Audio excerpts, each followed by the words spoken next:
Did Slicker pay you back? No. No. How much does he owe you? I have 7K, I think.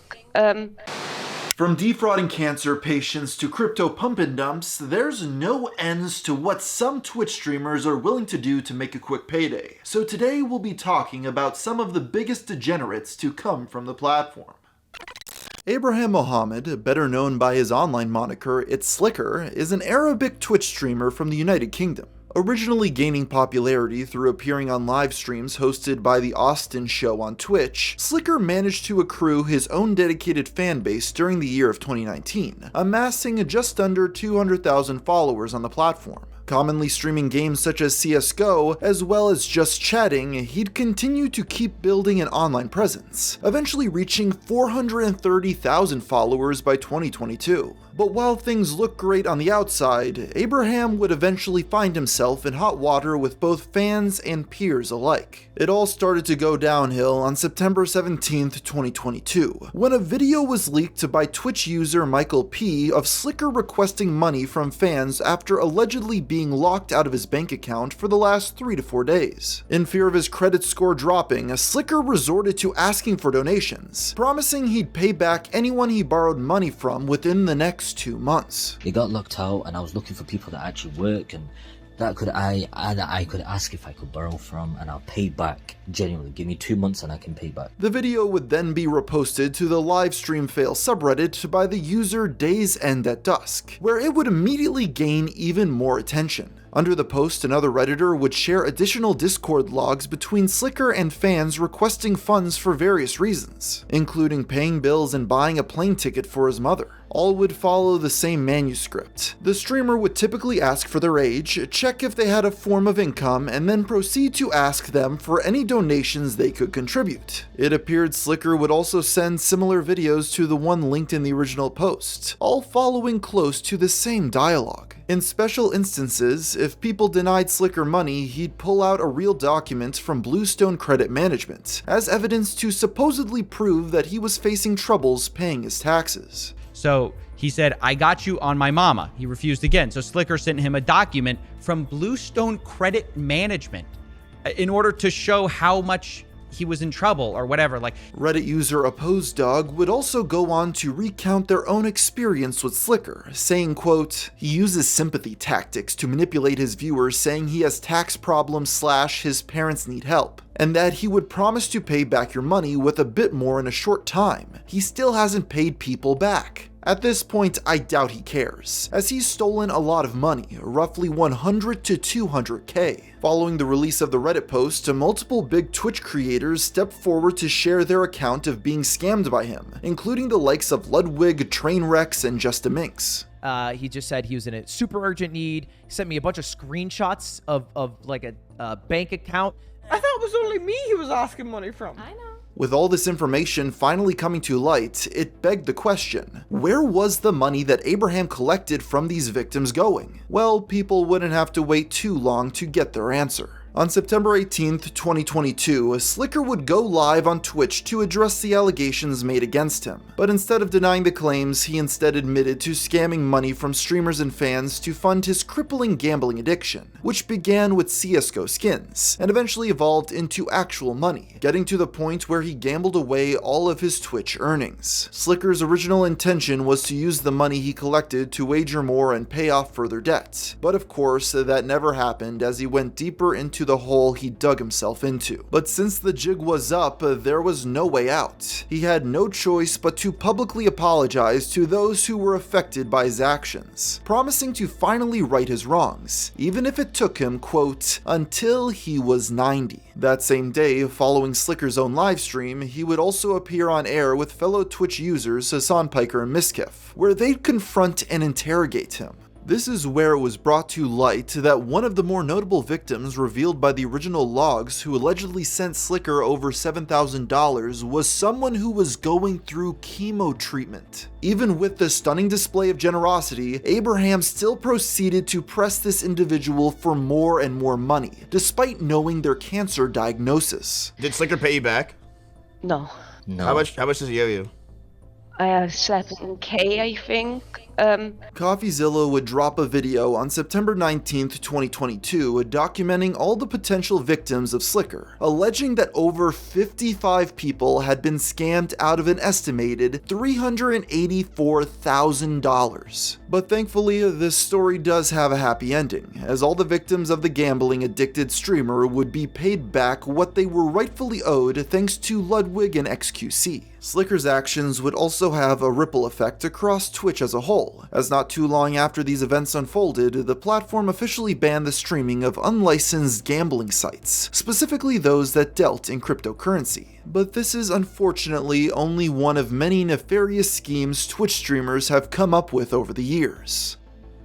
Adin Ross is among the most notable and controversial streamers of the last few years, receiving multiple bans on Twitch and being part of the first wave of major online personalities to move to Kick. He's no doubt a key player in the streaming space in spite of his less than stellar reputation. While originally considered a brand risk by Kick upon first signing to the platform, he'd go on to shatter their user numbers, amassing an audience of over 300,000 at the peak of one of his broadcasts. Streaming records aside though, Adin also hasn't been shy about his interest in cryptocurrency, with his Ethereum wallet having seen well over $35 million in assets pass through it. But a look through the history of where this money came from reveals some dubious sources. The controversy we'll look into today first ignited when Adin did a sponsored stream on May 26, 2021, promoting a coin known as MILF token to his, at the time, 75,000 live viewers, with the subsequent now deleted tweet being made announcing a giveaway of $10,000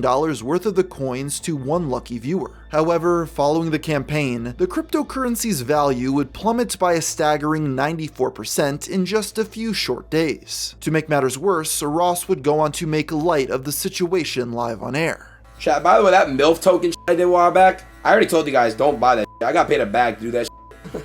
Like, I don't give a f. I hope none of you guys actually bought it.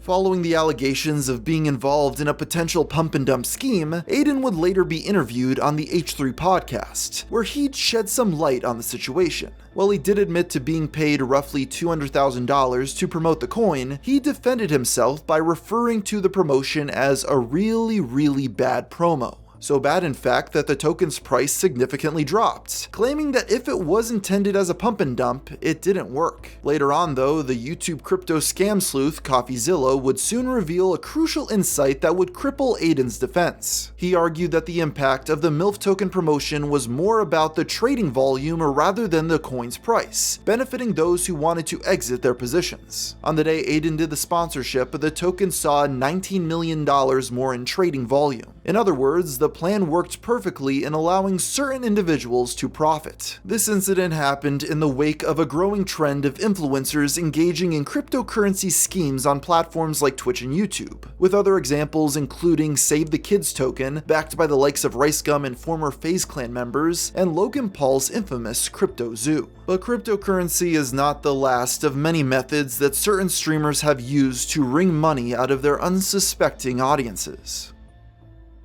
Julien, better known as Anis13k, was a popular French Twitch streamer with over 80,000 followers, who was best known for his gambling and charity streams he'd host in support of the French Association of Multiple Sclerosis, an organization that treats patients who suffer from MS, a serious disease in which the immune system eats away at the protective covering of nerves. Julien would do 4 of these charity broadcasts in total, raising more than 10,000 euros. This cause was very close to his heart, as his father was suffering from the same disease. While Julien had been collecting donations from his viewers under this guise, the actual truth of where the money was going would soon come to light. Some viewers became suspicious when they pointed out after each charity stream, Julien's lifestyle would seemingly become more lavish. And on December 30th, 2019, an anonymous Twitter user by the name of RevealTruth would expose the French broadcaster in an extensive thread pointing out various instances of him allegedly lying about where the donations he was collecting were going. More notably, the user would share a recording of a call with the AFSEP,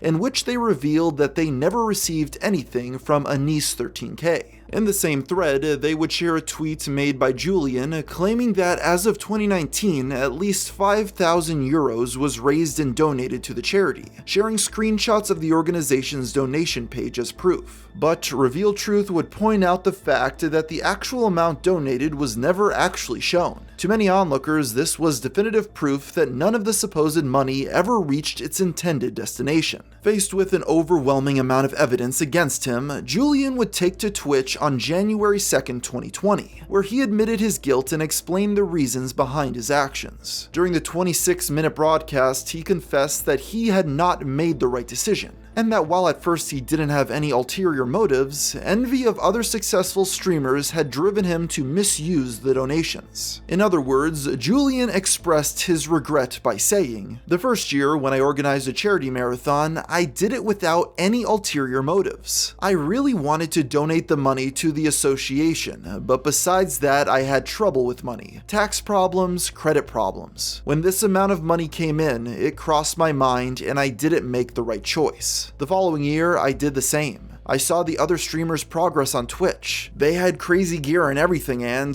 I wasn't jealous, but I was envious." He additionally noted that since the time of the post coming out, he'd made contact with AFSEP in an attempt to make amends and find a way to finally pay them their dues. President of the organization, Jocelyn Nouvegier, who was made aware of the scandal just a few days after Julian's confession, would comment publicly on the matter. She stated she felt embarrassed about the whole thing, and was currently weighing the pros and cons when it comes to prosecution. While admitting that Julian made contact with her, she still had doubts that he'd actually follow through on his promise of repaying the organization. The same day, the official AFSEP Twitter account would also comment publicly. "Thank you to the entire Twitch community for supporting us with Anis 13K. We know that this in no way represents the goodwill of French streamers. Thank you from the bottom of my heart, from the volunteers of the association as well as from all our members. Strength to you." The details become a little murky after the events of the scandal. While Anis 13K was banned on Twitch just 4 days after he admitted his guilt, he'd still continue to stream on other platforms like YouTube occasionally, before stopping in early 2022 and privating all of his content.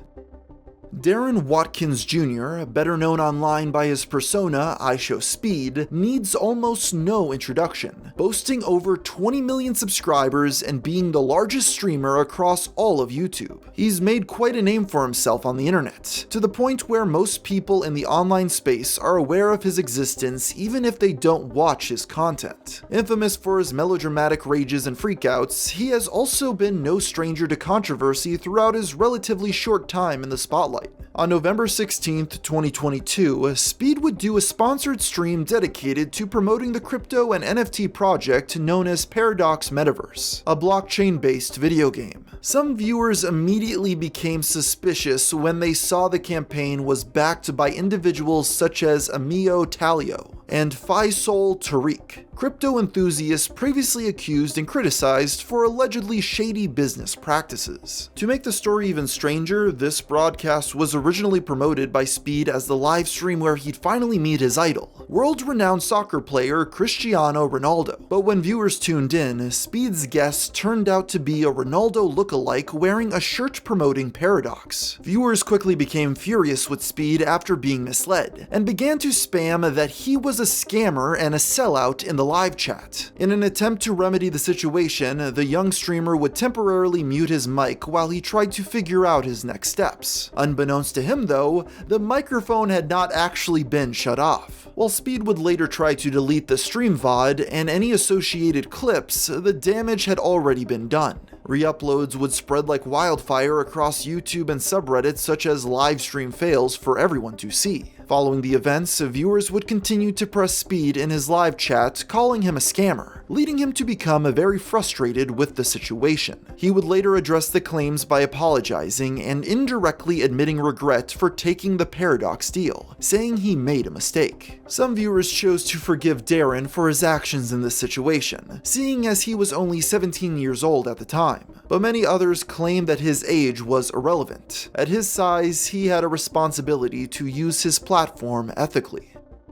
While many Twitch creators who are exposed for scamming their audiences are the people who already have massive followings, there have been some less well-known individuals who have also cooked up nefarious schemes. Such is the case with the streamer known as Ali. Amassing a smaller follower count of just a little over 13k, she mainly streams the game Path of Exile, a free-to-play online RPG, which is where her alleged scams took place. You see, in the Path of Exile community, it's very common for viewers to let streamers gamble their in-game cards for them on stream purely to see their reactions and boost engagement. If the content creator wins, the cards will be returned to the fan who donated them. If they lose, the cards are lost. On September 19th, 2023, while streaming some Path of Exile card gambling, Ali would trade with a viewer named LF4Leechers in order to gamble. After the risk paid off and the rare items were acquired, however, Ali would only give the subscribers some of their items back, keeping the missing items as payment for their carrying out the service. I will take one as payment for using Ali's services. Thank you.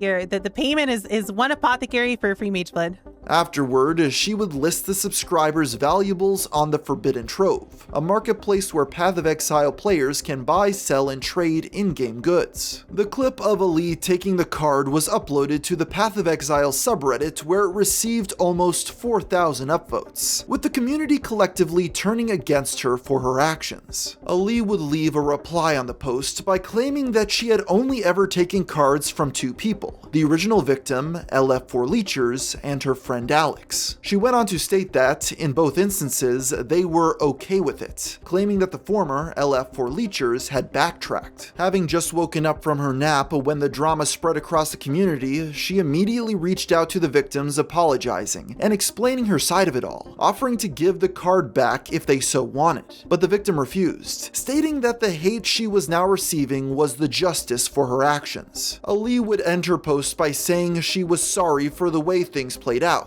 and that because of the situation being brought into the public eye, she was now receiving death threats from various Path of Exile fans. This is a common trope for online creators that are trying to avoid full accountability. In the eyes of the community, this did little to fix the situation, and the over 1,000 downvotes her post received clearly reflected that. In the aftermath, while Ali was not banned on Twitch, she would be permabanned, blacklisted, and unpartnered on the Forbidden Trove, after an investigation found her guilty of stealing on numerous other occasions, with people in her own circle testifying that events like these happened quite frequently, but no one spoke out about it due to her influence in the community.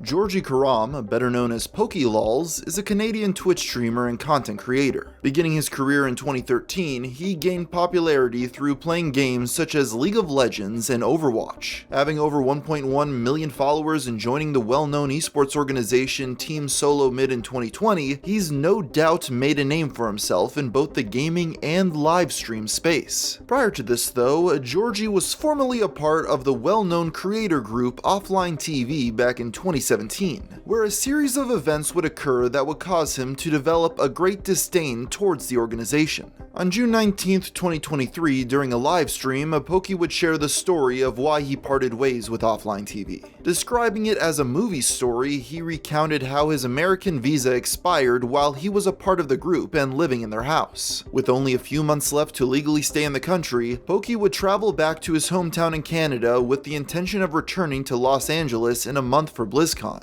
and he requested that OTV keep his spot in the meantime, to which they agreed. However, upon his return to LA, Poke would find that OTV had not only seemingly revoked his spot in the group with no prior notice, but had also given his room to Disguised Toast, another Twitch streamer. Poke expressed his immense frustration, feeling betrayed by the organization he considered family, especially given his young and relatively new status in the industry. This wouldn't be the only allegation of Offline TV taking advantage of Georgie either. Earlier in 2020, during a broadcast on the Soda Poppin' channel, the Scorn streamer had talked about how, after leaving his former group and moving to TSM, he discovered that the organization had used his name to secure sponsorships, specifically with the computer company HTC. With these claims in hand, Georgie expressed frustration with how OTV had seemingly profited off his name without his consent, calling it a scam. This was during the height of Pokey's popularity, having struck big by being one of the first major streamers to play VR chat with his audience. Businesses like HTC were looking to partner with creators in the virtual reality space, which OTV decided to take advantage of by pretending to still be associated with Pokey. This thereby prevented the streamer himself from being able to secure his own deal with HTC when he reached out to them. While Georgie didn't give a specific timeline for these events while recounting the story, they seem to have taken place in early 2018, as HTC's sponsorship announcement with Offline TV was posted on their YouTube channel in May of that year. Still, it's worth noting that the current management at Offline TV was not responsible for these actions, and Pokey clarified that the situation occurred with the organization's previous management, Chris Chan, not that one, an individual who had been accused of sexual assault by other Offline TV members, among other things.